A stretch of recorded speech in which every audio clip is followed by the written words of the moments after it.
Yo, what up, street dogs, street gods, street vlogs? Kim in the house. All right, some early morning thoughts. So I guess one of the benefits of timestamps, it keeps you stamped, keeping the order of your thoughts based on random stuff like time. Right. So the thoughts this morning. First one is the passion of the innovator. So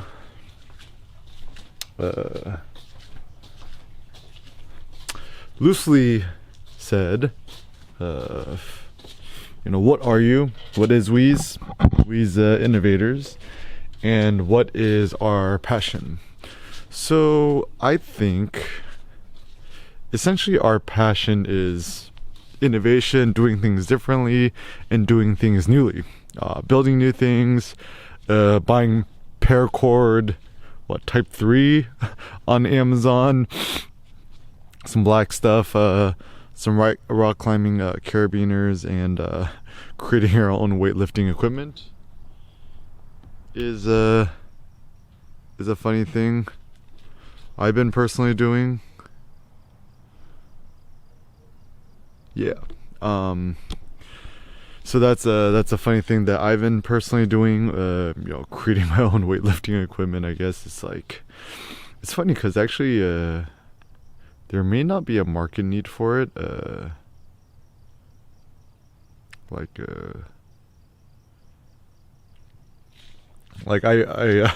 It's funny because am I the first person to have ever done this? With the Atlas lift, where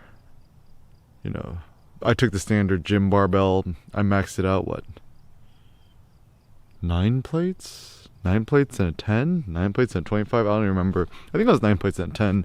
Then the standard bar maxed out. And I tried adding taping tapes to the weights to the top. It was starting to get dangerous. And I was also just a little bit uncertain about the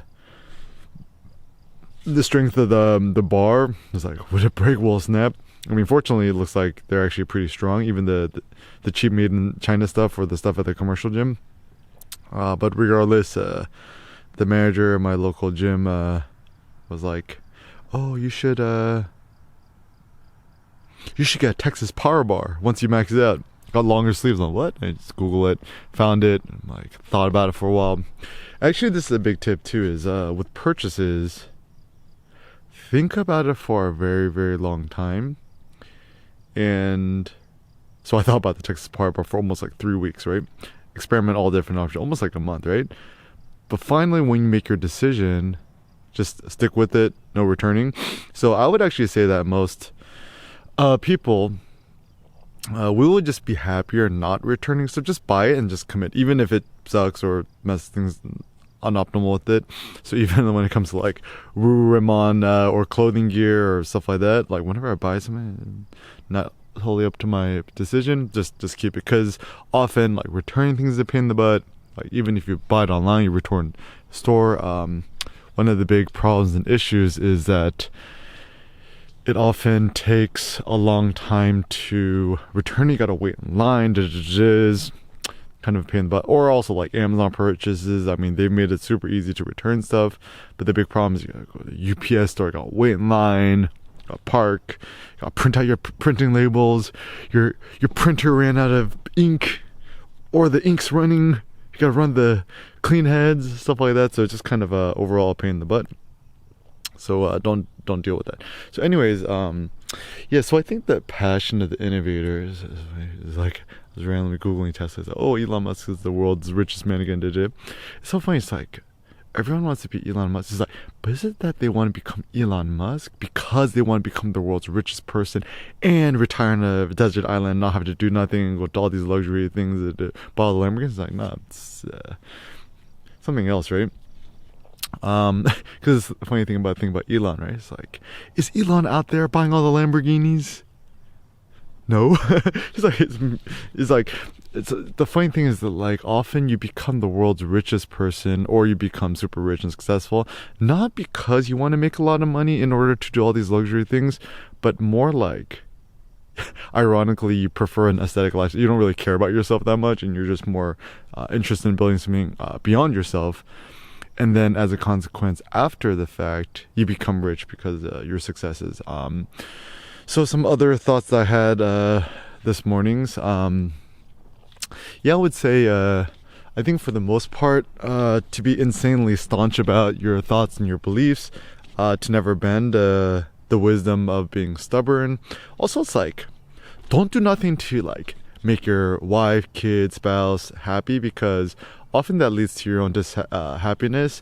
And don't try to optimize, just like stick to yourself. Like, even things I've discovered for myself is like, things which are critical, like go to the gym every single day and just make it a like your number one priority, like especially as a man. Because like, for example, the other day didn't go to the gym because you try to get the whole family to sleep early. As a consequence, it took me almost like 2 hours to fall asleep. I'm like, man, is this the last time I got insomnia? Or not even insomnia. And then I'm just like wondering, it's like, there's a lot of modern day man just like not sleeping well because we can't go to the gym. Some other things I've thought about, like some differences between men and women. This is the hilarity, right? Men is befuddled why women is not like him, why it doesn't think and act like him, and women are also befuddled why men don't think and act like them as well. So I think the big thing about difference between men and women is that we shouldn't expect one to be like the other, nor desire for one to be the other. It's just more like we're different, and we should glorify that, because like, I mean, I don't know, but I mean, I think we like women for the way they are, and also vice versa too. But I think modern day capitalism, consumerism, it's kind of the trend is like anti-man, anti-masculinity. I have some thoughts on that too, but I'll talk about that later. But ultimately, the passion, the innovator, is having pride in doing things differently, doing things for himself, not bending to the will of others, and also buying Texas Power Bars. I still got the big ass container for this. Came super effing fast. Shout out to Buddy Caps. But yeah, ultimately, with innovations, not for the sake of making money, but really, you really care about the thing so passionately that you just want to put it out there.